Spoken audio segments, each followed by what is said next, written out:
इतने साल कहाँ थे? हैं? इतने साल कहाँ थे? इतने साल याद नहीं आया परिवार? एक बार जानने की कोशिश की कि कहाँ पर है ये लोग, कैसे है ये लोग, अरे जिंदा है कि? विक्रांत ने लगाया मन्नत पर इल्जाम। मन्नत और विक्रांत में छिड़ी बहस। सीरियल मन्नत का आने वाला एपिसोड बेहद ही इंटरेस्टिंग होने वाला है, जहां पर आप देखेंगे मन्नत और विक्रांत में एक बहस सी छिड़ गई है, जहां पर विक्रांत मन्नत से कहता है कि तुम जीत गई और मैं हार गया, तुमने मेरी फैमिली तोड़ दी। मन्नत इस बात पर कहती है कि तुमने हमें फैमिली माना ही कहाँ, रॉनी सर को तुमने तो घर से निकलवा दिया था, तुम्हें हमारी याद भी नहीं आई। विक्रांत इस बात पर काफी ज्यादा चिढ़ जाता है और उसे कहता है कि हाँ, तुम्हारा ही हक है ना रिश्ता तोड़ने का, हमारा तो कोई हक ही नहीं। रॉनी इस बात पर काफी ज्यादा इमोशनल होकर कहता है कि छोड़ो मन्नत, जिस इंसान के लिए रिश्ता सिर्फ एक कागज का साइन होते हैं, वो क्या ही जाने रिश्ते का मोल। So amazing. तुम फाइनली जीत गए। Right? मेरे परिवार को सॉरी मेरे लोगों को कंप्लीटली मेरे खिलाफ खड़ा कर दिया। खुशी भी होगी,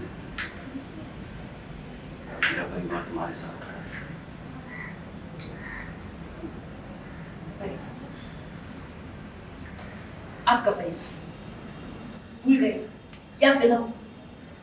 आपने इन्हीं के घर से निकाला। आपने इन्हें बनाया किया, इन्होंने आपको नहीं छोड़ा था। आपने इनसे रिश्ता तोड़ा था। आपने इनके प्यार पर, इनके अपनेपन पर विश्वास नहीं किया। ये सारी घटिया हरकतें आपने की थी, इन्होंने नहीं। इतने साल याद नहीं आया परिवार? एक बार जानने की कोशिश की कि कहाँ पर है ये लोग, कैसे है ये लोग, अरे जिंदा है कि? अरे गुस्सा तो मुझे करना चाहिए, ताने मुझे देनी चाहिए, ये मेरा हक है, मेरा हक बनता है। Of course, absolutely हक पूरा तुम्हारा। धोखा देना वो हक तुम्हारा था, right? बातें छुपाने का हक तुम्हारा था, दिल तोड़ने का हक तुम्हारा था, झूठ बोलने का हक तुम्हारा था, सारा हक जो था ना तुम्हारा था। विक्टिम मत बनो, क्योंकि विक्टिम नहीं हुआ। इतने सालों में एक बार जानने की कोशिश की कि अरे आपकी मां। किसे समझाने की कोशिश कर रही हो तुम? जिस इंसान के लिए रिश्ते कागजी हो जाए, सिर्फ एक दस्तखत बन के रह जाए, वो क्या समझेगा तुम्हारे दिल की बात? I am please.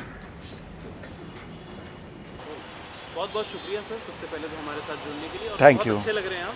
Thank you so much. Scene हम देख सकते हैं एक बाप के अगर पर्सपेक्टिव से देखा जाए, अगर जी। कैरेक्टर बाप के पर्सपेक्टिव से देखा जाए तो एक बहुत ही इमोशनल सीन है। जी। बेटे से 7 साल बाद मुलाकात हो रही है, लेकिन ऐसी जगह पर मुलाकात होगी ना ये ऑडियंस ने सोची होगी, ना एक कैरेक्टर पिता ने सोची होगी। Correct correct. थोड़ा सा बताइए इस बारे में। तो हाँ, मतलब बिल्कुल ही अनएक्सपेक्टेड ही ऐसा सिचुएशन आ गया है जिसमें विक्रांत ने फिर से मन्नत पे कुछ इल्ज़ाम लगाए हैं और ये बात मुझे पता चलती है और मैं बहुत ज़्यादा गुस्सा हो जाता हूँ। मैं नीतू जी से आके कहता हूँ कि नीतू, अब विक्रांत हमारे लिए ज़िंदा नहीं रहा, वो हमारा विक्रांत तो 7 साल पहले ही मर चुका था और अब से कोई इस घर में उसका नाम भी नहीं लेगा। ये बोलने के बाद मैं पुलिस स्टेशन आता हूँ मन्नत को छुड़ाने, उसके बेल के पेपर्स ले आके। और वैसे तो मतलब इतने सालों बाद मैं विक्रांत से मिला हूँ, उसे देख रहा हूँ, तो एक बहुत ज़्यादा मतलब दुखदायक सिचुएशन है, आंखों में आंसू आ गए हैं, बहुत ज़्यादा इंटेंस मोमेंट है हम दोनों के लिए, विक्रांत और रॉनी के लिए। लेकिन रॉनी का जो उद्देश्य है वो उसके माइंड में फिक्स्ड है कि भाई पेपर्स दे के उसे मन्नत को ले जाना है, लेकिन उसी मोमेंट पे विक्रांत कुछ ब्लेम गेम खेलता है मन्नत के साथ फिर से। तो तब मैं मन्नत को समझाता हूँ कि बेटा इसे रहने दो, इसे कुछ समझ में नहीं आएगा, ये अपनी राह पे चलने वाला इंसान हो गया है, तो इसे तुम रहने दो। विक्रांत और मन्नत की जिंदगी बहुत कश्मकश से गुजर रही है जी। ये स्टोरी बहुत ही उल्टी चल रही है। करेक्ट। यूँ कहे तो मेन जो दो मेन कैरेक्टर है, जी जी सारे कैरेक्टर्स ही मेन होते हैं, जी। जो दो मेन है वो अलग अलग जुदा जुदा रह रहे हैं। करेक्ट। तो ये कब तक होने वाला है सर, क्या लगता है आपको? वो तो हमें नहीं पता, वो तो आई थिंक मेकर्स का डिसीजन है। लोगों को ये कहानी बहुत पसंद आ रही है, तभी तो इन लोगों ने ऐसी कहानी बनाई है। तभी तो हमारे नंबर्स आ रहे हैं, हमें मतलब इतना प्यार मिल रहा है। तो आई थिंक कहीं ना कहीं लोग इस स्टोरी के साथ रिलेट भी कर पा रहे हैं। अब देखते हैं कब तक इनको अलग रखेंगे। Let's see. Thank you. Thank you.